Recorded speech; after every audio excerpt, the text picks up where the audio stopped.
Agora você pode fazer parte do clube de membros do Spurgeon TV.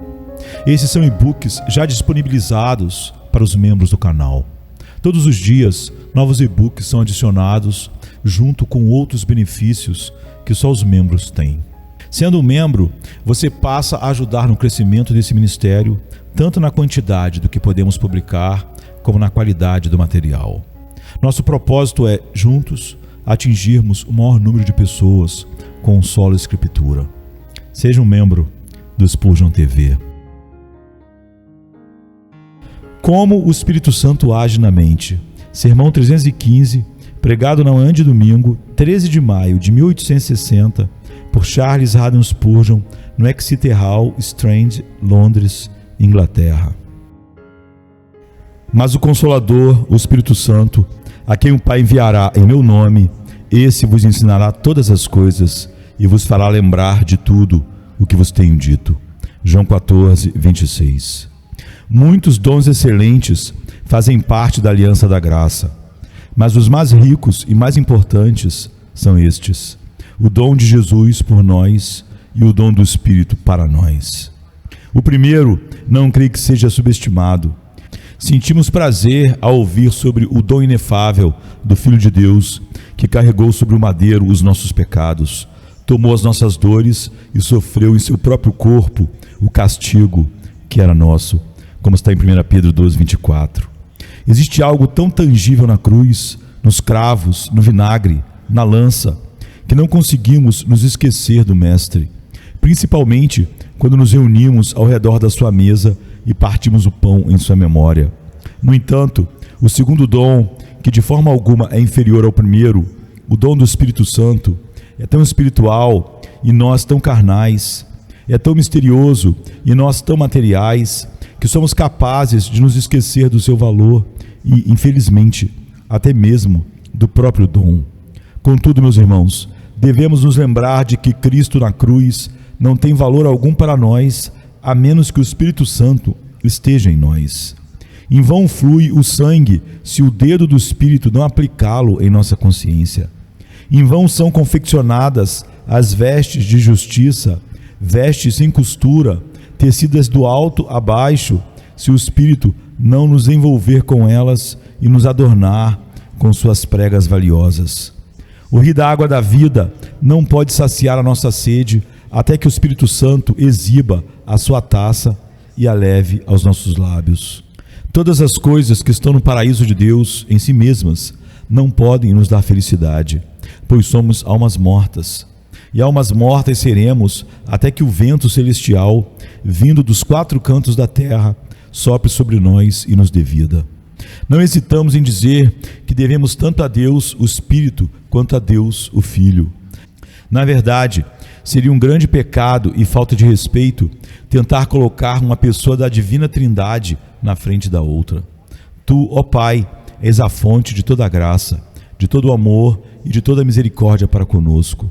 Tu, ó Filho, és o canal de misericórdia de teu Pai, e sem ti o amor do Pai nunca poderia fluir para nós. E tu, ó Espírito, tu és aquele que nos capacita a receber a graça divina que flui do manancial. O Pai, por meio de Cristo, o canal, e que por meio de vós entra em nosso espírito, onde habita e produz seu glorioso fruto.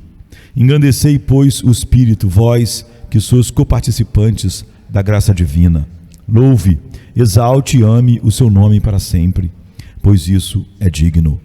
Minha tarefa nesta manhã é apresentar a obra do Espírito Santo, não como consolador, nem como vivificador ou santificador, mas principalmente como ensinador, embora tenhamos de tocar em todos esses outros pontos também. O Espírito Santo é o grande ensinador dos filhos do Pai. O Pai nos gera pela sua própria vontade, por meio da palavra da verdade. Jesus Cristo nos toma para si, para que nos tornemos, em segundo sentido, filhos de Deus.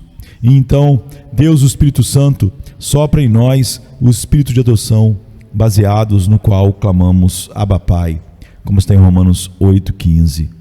Tendo-nos dado esse Espírito de adoção, Ele nos educa, tornando-se nosso grande educador, remove a nossa ignorância e nos revela uma verdade depois da outra, até que finalmente compreendamos com todos os santos qual é a largura, o comprimento, a altura e a profundidade, e conheçamos o amor de Cristo, que excede todo o entendimento, como está em Efésios 3, 18 a 19.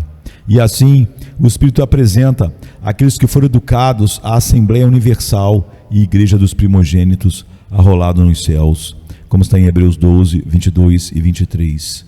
Sobre este ensinador, 3 coisas devem ser ditas. Primeira, o que ele ensina. Segunda, os seus métodos de ensino. E terceira, a natureza e características desse ensino. Primeiramente, então, o que o Espírito Santo nos ensina. Eis de fato um vasto campo estendido diante de nós, pois ele ensina o povo de Deus a fazer tudo o que é aceitável diante do Pai e a conhecer tudo o que é útil para eles mesmos. O que estou dizendo é que ele lhes ensina tudo o que fazem. Ora, existem algumas coisas que você e eu podemos fazer naturalmente quando somos crianças, sem receber qualquer ensinamento. Quem já ensinou uma criança a chorar? Isso é natural para ela. O primeiro sinal de vida é um choro fraco e estridente. Mesmo mais tarde, não é preciso enviá-la à escola para que aprenda a soltar um grito de dor, a bem conhecida expressão de suas pequenas tristezas. Ah, meus irmãos, mas vocês e eu, como crianças espirituais, tivemos de ser ensinados a chorar, pois nem mesmo isso podíamos fazer até recebermos o Espírito de adoção, baseados no qual clamamos Abba Pai. Há choros e gemidos que não podem ser expressos em palavras e discursos, por mais simples que a linguagem da nova natureza possa parecer. Mesmo os gemidos mais fracos, os suspiros, choros e lágrimas são sinais de educação. Precisamos ser ensinados ou não seremos capazes de fazer até essas pequenas coisas sozinhos. As crianças, como sabemos, precisam ser ensinadas a falar, e é aos poucos que elas começam a pronunciar primeiro as palavras mais curtas, depois as mais longas. Nós também somos ensinados a falar. Nenhum de nós aprendeu ainda o vocabulário completo de Canaã.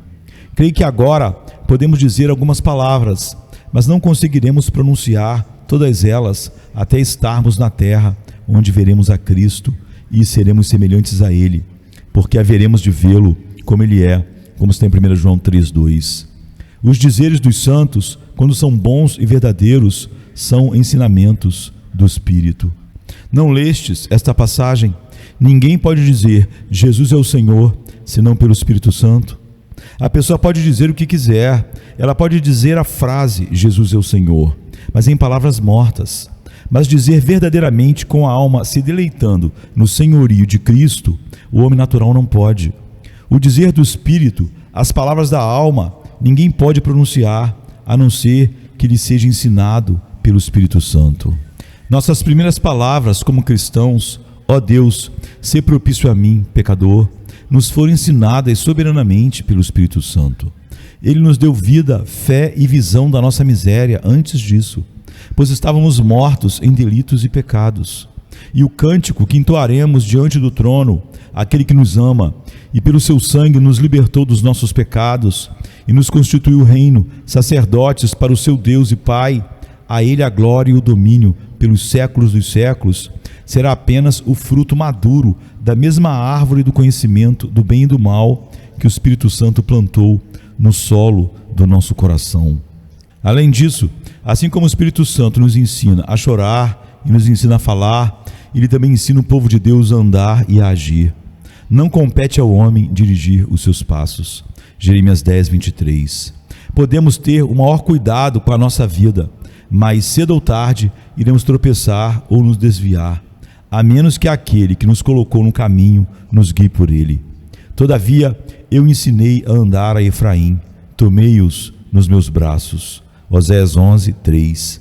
Ele me fez repousar em pastos verdejantes. Leva-me para junto das águas de descanso. Salmo 23, 2. Desviar-se é natural, andar no caminho da retidão é espiritual. Errar é humano, ser santo é divino. Cair é o efeito natural do mal, mas resistir é o efeito glorioso do Espírito Santo operando em nós, tanto em relação à vontade, quanto em relação a fazer o que é do seu próprio agrado. Jamais houve pensamento celestial, ação santa, atitude espiritual agradável a Deus por intermédio de Jesus Cristo, que não tenham sido operados em nós pelo Espírito Santo.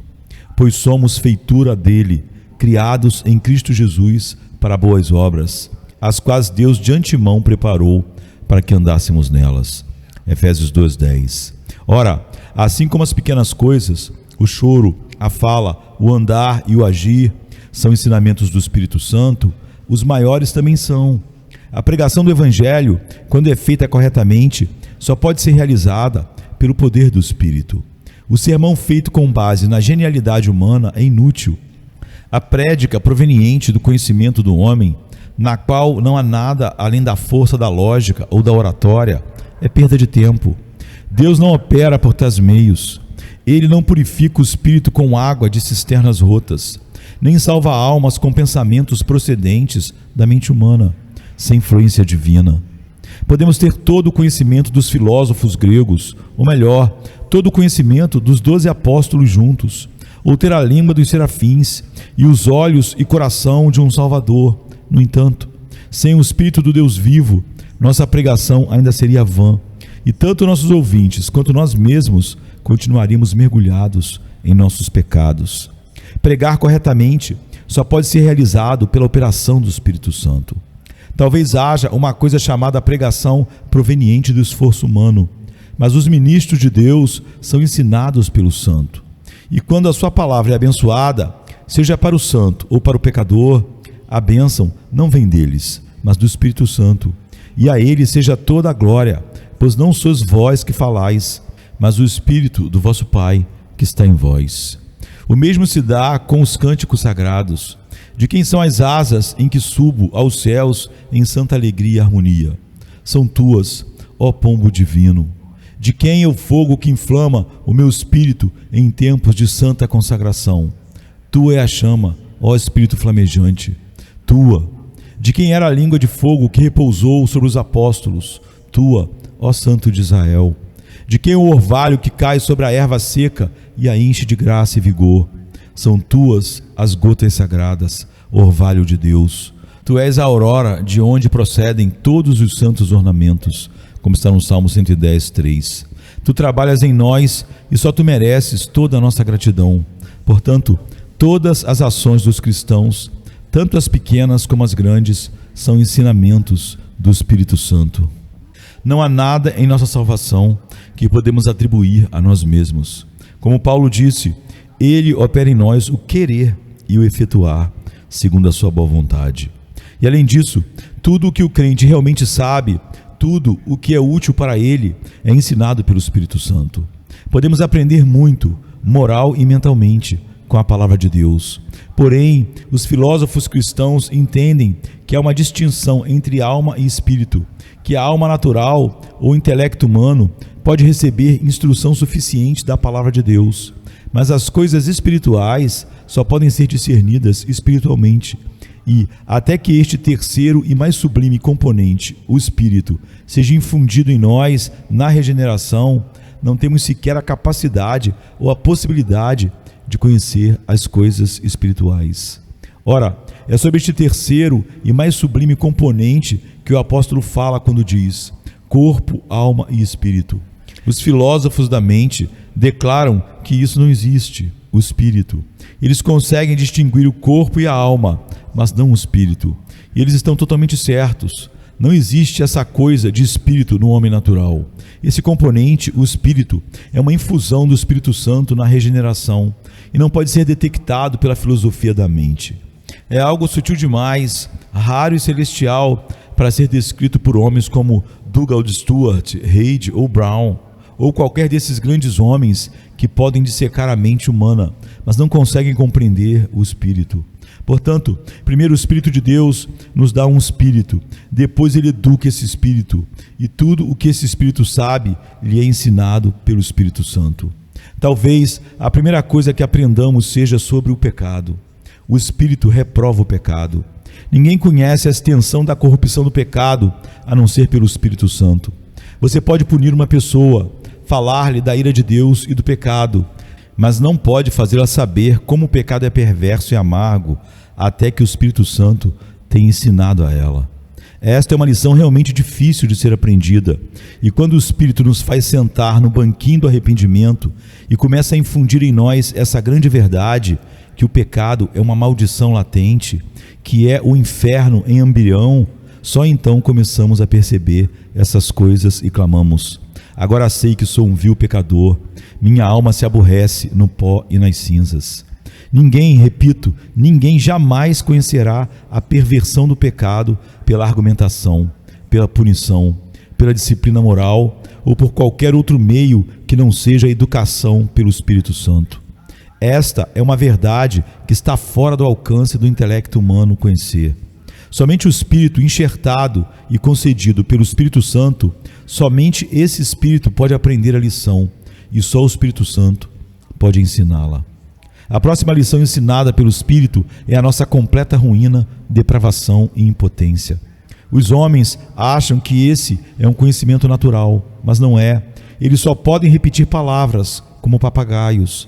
Mas saber que estou completamente perdido e arruinado, saber que estou tão perdido que em mim, isto é, na minha carne, não habita bem nenhum, como está em Romanos 7,18, é um conhecimento tão detestável, tão odioso, tão abominável para a mente carnal, que ninguém, se pudesse, o compreenderia. E se compreende, é prova clara de que Deus, o Espírito Santo, o tornou disposto a ver a verdade e disposto a aceitá-la. Quando ouvimos grandes pregadores nos dizendo que o homem ainda possui algo maravilhoso, que quando Adão caiu, talvez tenha quebrado um dedinho, mas não tenha se arruinado completamente, que o homem é um ser magnífico, uma criatura realmente nobre, e que estamos errados ao dizer às pessoas que elas são totalmente corrompidas, vociferando contra elas a lei de Deus, será que nos surpreendemos? Não, irmãos, essa é a linguagem da mente carnal no mundo inteiro, em todas as épocas, no mundo e na igreja. Não é de admirar que as pessoas sejam eloquentes nessa questão, pois todos precisam ser eloquentes quando precisam defender uma mentira. Não é de admirar que, sobre esse assunto, frases maravilhosas sejam proferidas e sentenças floreadas se derramem da cornucópia da eloquência. Eles precisam esgotar toda a lógica e toda a retórica para defender o engano.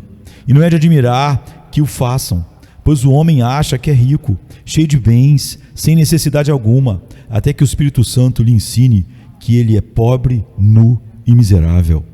Aprendidas essas lições, o Espírito continua a nos ensinar, agora sobre a natureza e o caráter de Deus.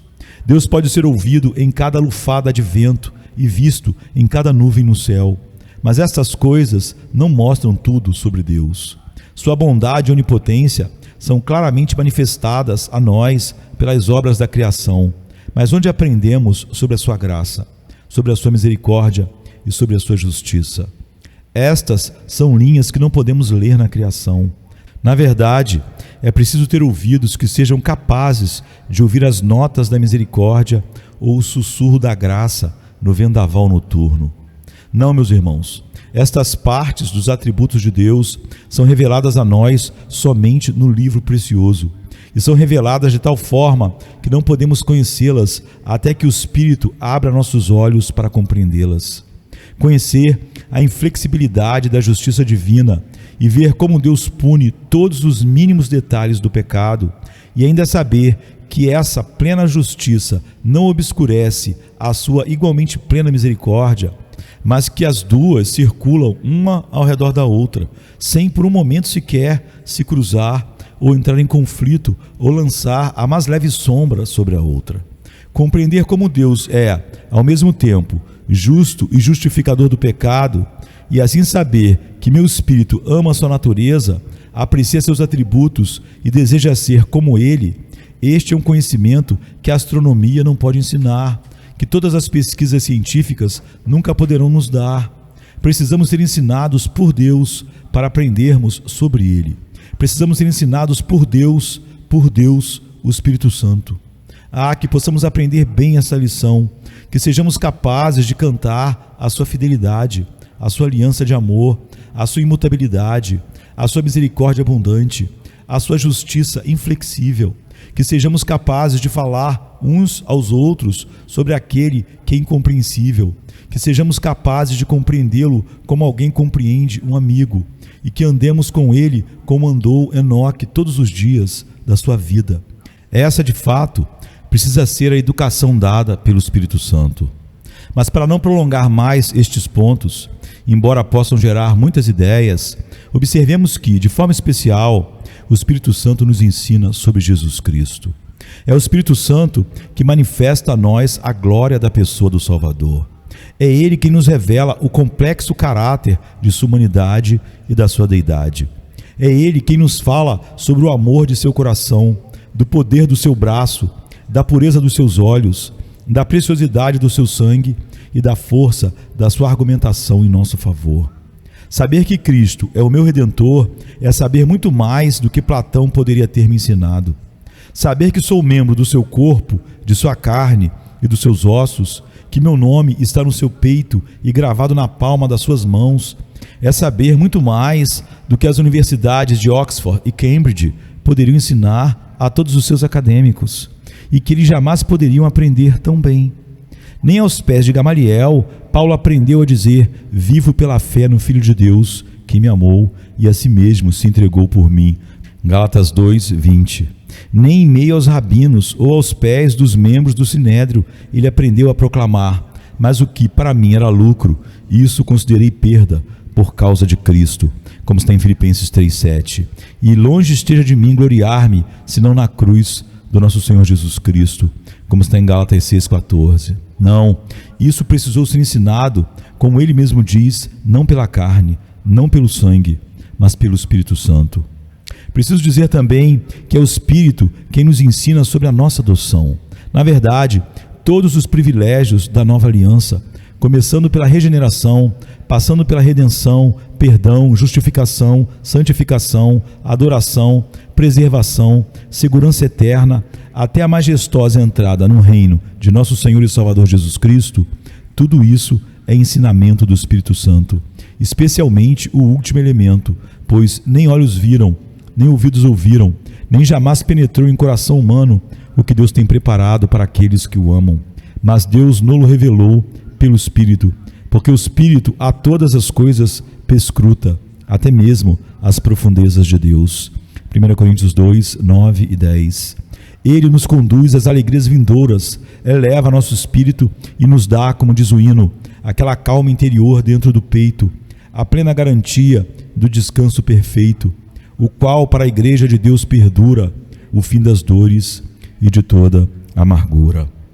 E agora, vamos ao segundo ponto, os métodos pelos quais o Espírito Santo ensina essas coisas preciosas aos filhos de Deus. Aqui precisamos ressaltar que nada sabemos sobre a forma de agir do Espírito, pois ele é misterioso. Não sabemos de onde vem nem para onde vai. No entanto, deixe-me descrever o que podemos perceber. Primeiro, ao ensinar o povo de Deus, uma das primeiras coisas que o Espírito faz é despertar o seu interesse. Às vezes penso que, quando os jovens estão sendo treinados para o ministério, a coisa mais difícil é fazê-los engrenar. Eles são como morcegos no chão. Quando um morcego cai na terra, ele não consegue voar senão rastejar para cima de uma pedra e ficar um pouco acima do solo. Só então ele consegue bater as asas e levantar voo. Existem muitas pessoas que precisam receber um impulso. Elas têm talento, mas ele está adormecido. E é preciso soprar uma espécie de apito em seus ouvidos para colocá-las em movimento e tirar a venda de seus olhos. Ora, é exatamente isso o que acontece quando o Espírito de Deus começa a ensinar uma pessoa. Ele desperta o seu interesse para as coisas que ele quer que ela aprenda. Ele lhe mostra que essas coisas são uma influência pessoal para o bem de sua alma no presente e no futuro. Ele a convence da verdade preciosa de que aquilo que para ela era indiferente ontem, hoje é de valor inestimável. Antes ela dizia: de que me serve a teologia? Agora, no entanto, o conhecimento de Cristo e ele crucificado se torna a ciência mais desejável e excelente de todas. O Espírito Santo desperta o seu interesse. Isso feito, ele dá à pessoa um espírito ensinável. Existem aqueles que nunca irão aprender. Eles dizem que querem saber, mas nunca acharemos o jeito certo de ensiná-los. Se ensinamos um pouquinho de cada vez, eles dizem: você acha que sou criança? E se ensinamos uma porção de coisas de uma só vez, dizem: não consigo entender o que você diz. Às vezes, tenho vontade de dizer àqueles que falam que não compreendem o que estou tentando lhes ensinar: ainda bem que não sou eu quem tem de lhe dar entendimento, se você não tem. Ora, é o Espírito Santo que dispõe a pessoa a aprender. O discípulo senta-se aos pés de Cristo e o deixa falar o que quiser, e ensiná-lo como quiser, seja com a vara ou com um sorriso, pois está totalmente disposto a aprender. Por mais desagradáveis que sejam as lições, o aluno regenerado ama aprender as coisas que antes odiava. Por mais cortantes que sejam para o seu orgulho as doutrinas do Evangelho da Graça Soberana, ele ama cada uma delas exatamente por isso, pois clama: Senhor, humilha-me, Senhor, faz-me submisso, ensina-me as coisas que me farão cobrir a cabeça com pó e cinzas. Mostra-me que nada sou, faz-me conhecer a minha insignificância, revela a minha indignidade. Portanto, o Espírito Santo continua seu trabalho, despertando o interesse e inflamando um espírito ensinável. Depois disso, o Espírito Santo ilumina a verdade. Às vezes, é muito difícil explicar uma coisa que você conhece muito bem, de forma que outra pessoa também possa compreendê-la. É como um telescópio. Tem gente que fica desapontada com o telescópio porque, toda vez que entra no observatório e olha através da lente, esperava observar os anéis de Saturno ou os cinturões de Júpiter. Diz que só consegue ver um pedaço de vidro e uns grãozinhos de areia. No entanto, um astrônomo vem, olha e diz: como Saturno é maravilhoso. Mas por que a outra pessoa não conseguiu ver nada? Porque o foco não estava ajustado ao seu olho. Com um pouco de habilidade, o foco pode ser alterado para que o observador seja capaz de ver aquilo que não conseguia ver antes. O mesmo acontece com a linguagem.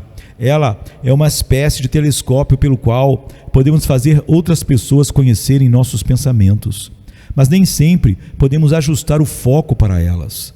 Quem ajusta o foco da maneira correta para o entendimento da verdade é sempre o Espírito Santo. Ele lança uma luz tão forte e poderosa sobre a palavra que o espírito da pessoa diz: ah, sim, agora entendo. Mesmo no livro precioso, existem palavras que li uma centena de vezes e não consegui compreender, até que, em dado momento, uma palavra-chave pareceu saltar do meio do versículo e me dizer: veja este versículo sob a minha luz. Só então compreendi.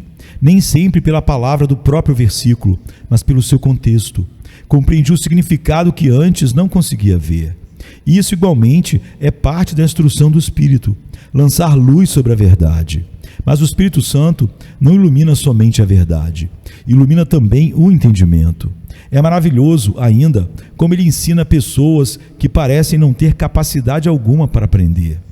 Não é minha intenção dizer algo que possa magoar alguém, mas conheço alguns irmãos, os quais, não vou dizer se estão aqui hoje, cuja opinião sobre coisas seculares eu não levaria em conta. Em questões financeiras, por exemplo, ou qualquer coisa que requeresse a opinião de outra pessoa, eu não os consultaria. No entanto, estes irmãos possuem um conhecimento mais profundo, mais verdadeiro e mais prático da palavra de Deus do que muitos pregadores, pois o Espírito Santo nunca tentou lhes ensinar gramática, nem teve a intenção de lhes ensinar a negociar, nem quis lhes ensinar astronomia, mas ele tem lhes ensinado a palavra de Deus. E eles a têm compreendido. Outros professores tentaram inculcar-lhes os rudimentos da ciência, mas sem sucesso, pois suas mentes são confusas e atrapalhadas demais.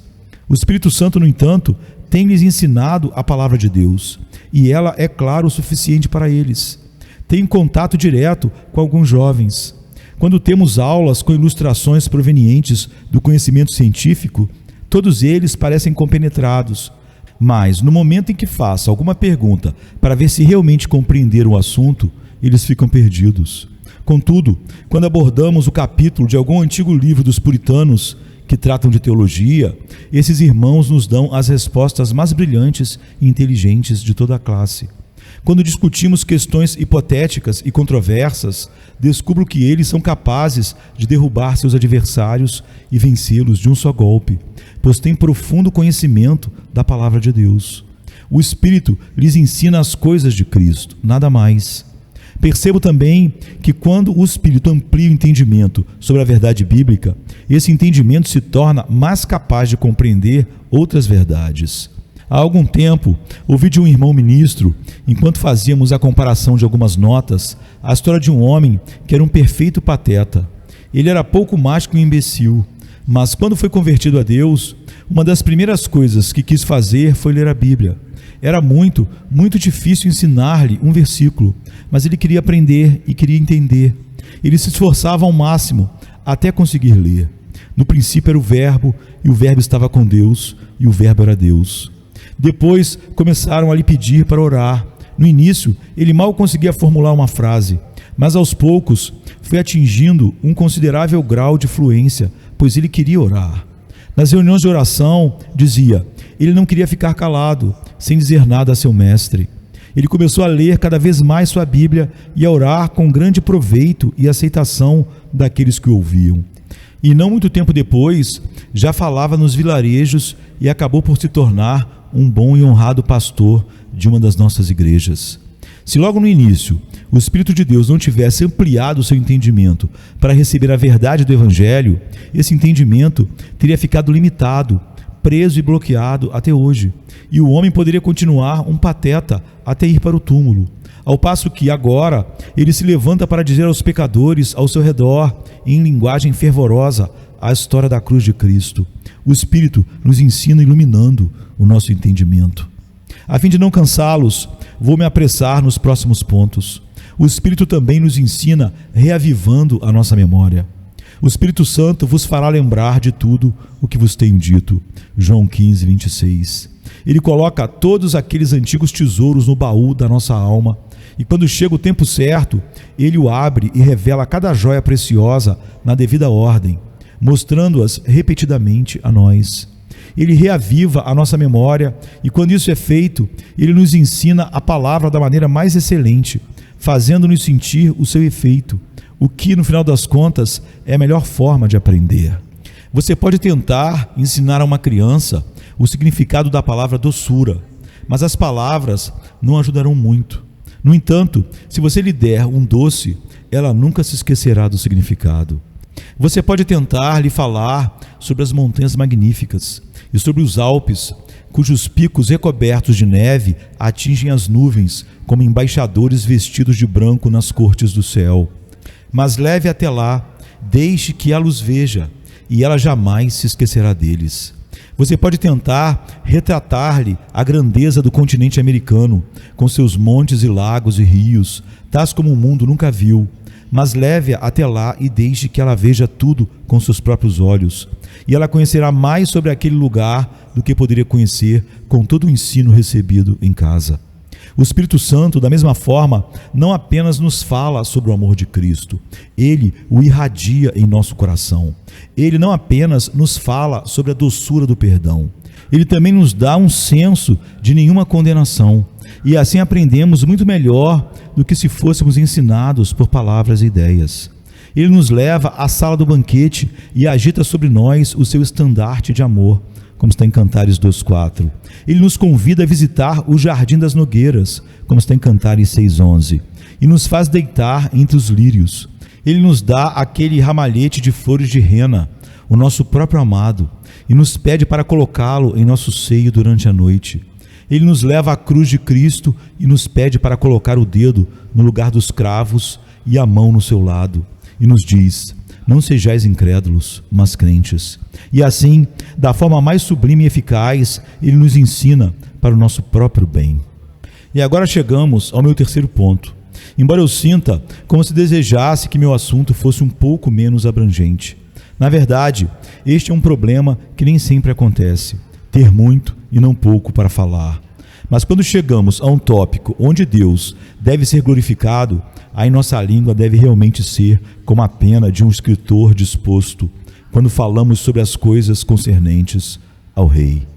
Vou lhes falar então sobre as características e a natureza do ensino do Espírito Santo. Primeiramente, gostaria de ressaltar que o ensino do Espírito Santo é soberano.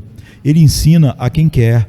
Ele pega o tolo e o faz conhecer as maravilhas do amor sacrificial de Cristo, para envergonhar a sabedoria segundo a carne e abater e humilhar o orgulho do homem. E da mesma forma que o Espírito ensina a quem quer, ele também ensina quando quer. Ele tem o seu próprio tempo de instrução e não é limitado ou cerceado por nós. Além disso, ele ensina como ele quer. Alguns pela aflição, outros pela comunhão, alguns pela leitura da palavra, outros pela pregação da palavra, etc. Por tudo isso, o Espírito é soberano naquilo que ensina, instruindo a cada um na medida que lhe apraz. Ele fará uma pessoa aprender muito e outra pouco. Para alguns cristãos, a barba nasce logo. Eles alcançam rápida e repentinamente um alto nível de maturidade, enquanto outros se arrastam lentamente até o alvo, demorando muito para alcançá-lo. Alguns, logo nos primeiros anos, adquirem uma compreensão bem maior do que outros, cujos cabelos já estão grisalhos. O Espírito Santo é soberano. Ele não mantém todos os alunos na mesma classe e nem todos na mesma lição, ensinando-os em conjunto. Cada aluno está numa classe, cada um aprendendo uma lição diferente. Alguns começam no final do livro, outros no início e outros ainda no meio. Alguns aprendem uma doutrina primeiro, enquanto outros aprendem outra. Alguns retrocedem um pouco, outros seguem em frente. O ensino do Espírito Santo é soberano e dá a cada pessoa aquilo que ele quer. No entanto, o que quer que ensine, ele ensinará de forma eficaz. Ele nunca falhou em nos fazer aprender. Ninguém jamais foi expulso da escola do Espírito por ser incorrigível. Ele ensina todos os seus filhos, não apenas alguns. Todos os teus filhos serão ensinados do Senhor, e será grande a paz de teus filhos. Isaías 54:13. A última frase é a prova de que todos são ensinados de modo eficaz. O Espírito nunca deixou de ensinar a verdade ao coração, ainda que o coração esteja incapacitado de recebê-la. O Espírito tem um jeito certo de alcançar as fontes secretas da vida e de colocar a verdade bem no centro da alma. Ele lança o remédio na própria fonte, não na correnteza. Nós instruímos o ouvido, e o ouvido está longe do coração. Ele ensina o próprio coração. Por isso, a sua palavra cai em terreno fértil e produz fruto bom e abundante. O ensino do Espírito é eficaz. Querido irmão, às vezes você sente que é um grande tolo. Seu maravilhoso mestre ainda fará de você um grande aluno. Ele o ensinará para que você entre no reino do céu sabendo tanto quanto os crentes mais brilhantes. Mas além de ser soberano e eficaz, o ensino do Espírito Santo também é infalível. Nós, muitas vezes, cometemos erros em nosso ensino. Às vezes por excesso de zelo, outras por falta de atenção. Mesmo os maiores pregadores ou professores não são perfeitos. Por isso, nossos ouvintes devem submeter aquilo que dizemos à lei e ao testemunho, como está em Isaías 8:20. Tudo deve ser julgado pela palavra, mas lembre-se, por toda a palavra, e não por versos isolados. O Espírito Santo, no entanto, jamais comete erros. Se aprendeste alguma coisa pelo Espírito Santo, ela é uma verdade sólida, pura e inalterada. Entrega-te diariamente ao seu ensino e jamais aprenderás uma palavra incorreta, uma ideia inadequada, mas serás ensinado de forma infalível, bem ensinado em toda a verdade que está em Jesus. Além do mais, onde o ensino do Espírito é infalível, ele é também contínuo. O Espírito nunca deixa incompleta a educação daqueles a quem ensina. Por mais tolo que seja o aluno, por mais fraca que seja a sua memória, por mais degenerada que seja a sua mente, o Espírito Santo sempre segue em frente com o seu gracioso trabalho, até nos educar e nos fazer idôneos à parte que nos cabe da herança dos santos na luz, como está em Colossenses 1:12. Ele também não nos abandona até nos ter instruído completamente, pois nosso texto diz que ele vos ensinará todas as coisas. Não existe verdade tão sublime que não possa ser aprendida, nem doutrina tão complexa que não possa ser aceita. Mais e mais alto, a colina do conhecimento se eleva, mas quando estiverem lá, teus pés lá permanecerão. Por mais difícil que seja o caminho, e por mais fracos que sejam os teus joelhos, subirás até o topo, e um dia, com tua fronte banhada pela luz do céu, tua alma olhará com desdém os temporais, neblinas, nuvens e fumaça da terra, e verá o Mestre face a face, e será como ele, e o conhecerá como ele é. Este é o gozo do cristão, ser completamente instruído pelo Espírito Santo, o qual não desistirá dele até lhe ensinar toda a verdade. Receio, no entanto, que hoje eu os tenha deixado entediados. Um assunto como este não é adequado para todas as pessoas. Como já disse, somente a mente espiritual pode receber coisas espirituais. E a doutrina da atuação do Espírito nunca será interessante àqueles a quem ela é totalmente estranha. Não podemos fazer uma pessoa compreender a força de um choque elétrico a menos que ela o sinta. É totalmente improvável que uma pessoa acredite nas forças ocultas que movem o universo a menos que ela tenha algum meio de testá-las. E para aqueles que nunca sentiram a força do Espírito, ela lhes é tão estranha quanto seria para uma pedra. Eles estão fora do seu elemento natural quando ouvem falar sobre ele. Eles não conhecem o seu poder divino, nunca receberam seus ensinamentos e, por isso, como deveriam se preocupar em saber quais verdades ele ensina? Portanto, concluo esta mensagem com uma reflexão bastante dolorosa. Como é lamentável, lamentável, 1000 vezes lamentável que haja tantas pessoas que não conhecem o perigo que correm, que não sentem o peso do próprio fardo e em cujos corações a luz do Espírito Santo nunca brilhou. Será este o seu caso, querido ouvinte? Não estou perguntando se você tem educação formal, talvez tenha, e talvez tenha se formado com honra entre os primeiros da classe, mas pode ser também que ainda seja como um burro chucro. O Evangelho e a verdade sobre ele não pode ser aprendida com a mente simplesmente. Anos de leitura, horas de estudo contínuo nunca farão de alguém um cristão. O Espírito é o que vivifica, a carne para nada aproveita. João 6,63. Não tens o Espírito do Deus vivo? Pois eu te digo, meu amigo, para te lembrares disto, se a influência misteriosa e sobrenatural do Espírito Santo nunca encheu a tua alma, todas as coisas de Deus te são totalmente estranhas. As promessas não são tuas, o céu não é teu, e tu estás a caminho da terra dos mortos, da região dos cadáveres, onde os vermes não morrem e o fogo jamais se apaga. Ó, que o Espírito de Deus possa repousar sobre você neste momento. Pense nisso, pois você depende totalmente da sua influência.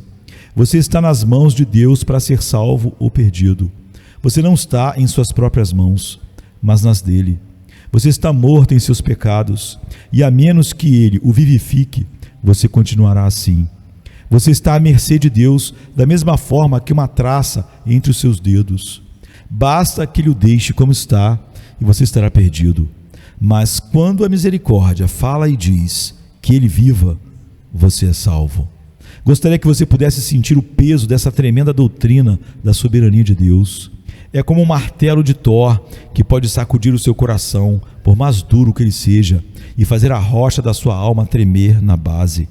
Como diz os versos, a vida, a morte e o inferno e todos os mundos desconhecidos dependem totalmente do seu firme decreto.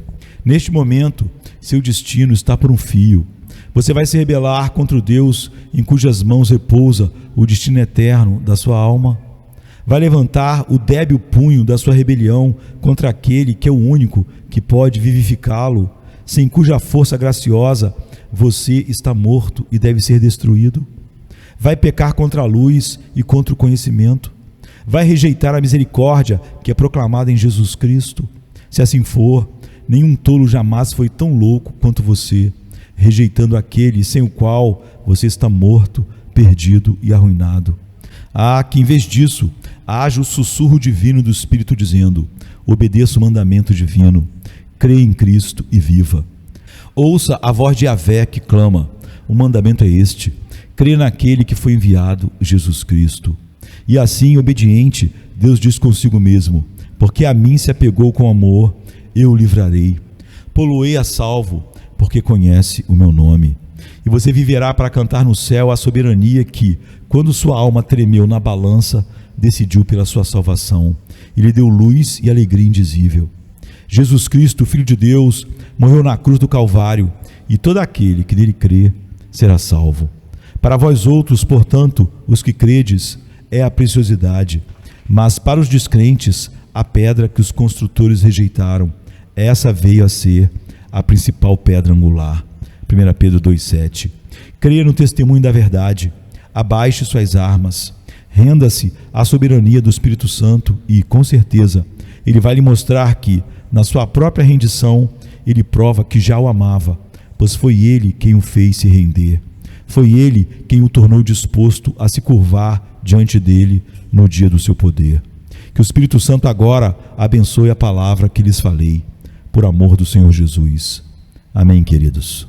Amém. Venha se cansado estás, e eu descanso darei. Tu descansarás. Venha-me se não tens paz, e eu darei paz sem fim. Terás paz sem fim. O meu jugo é leve, o meu fardo graça dá. Tome tua cruz, te darei a paz.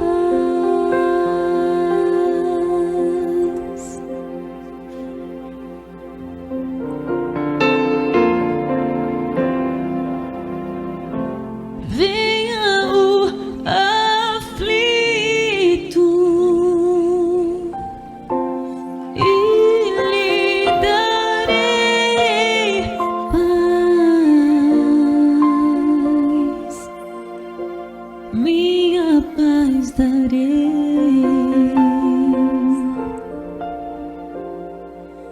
Venha-me na dor sem fim, e eu darei paz,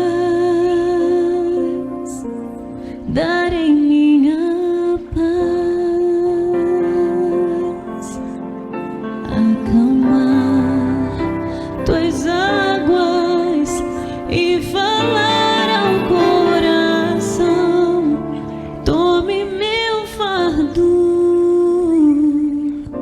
te darei a paz.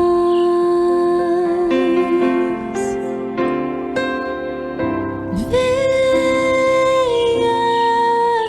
a mim, venha a mim,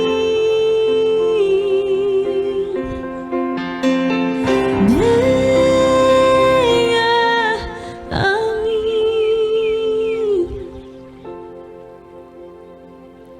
A minha graça te chama, a minha graça te salva.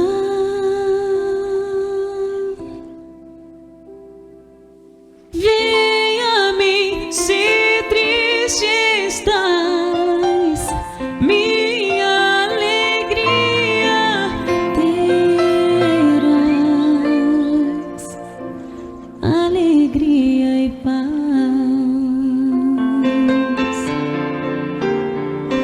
Venha-me na tua escuridão, eu sou a luz do mundo, sou a tua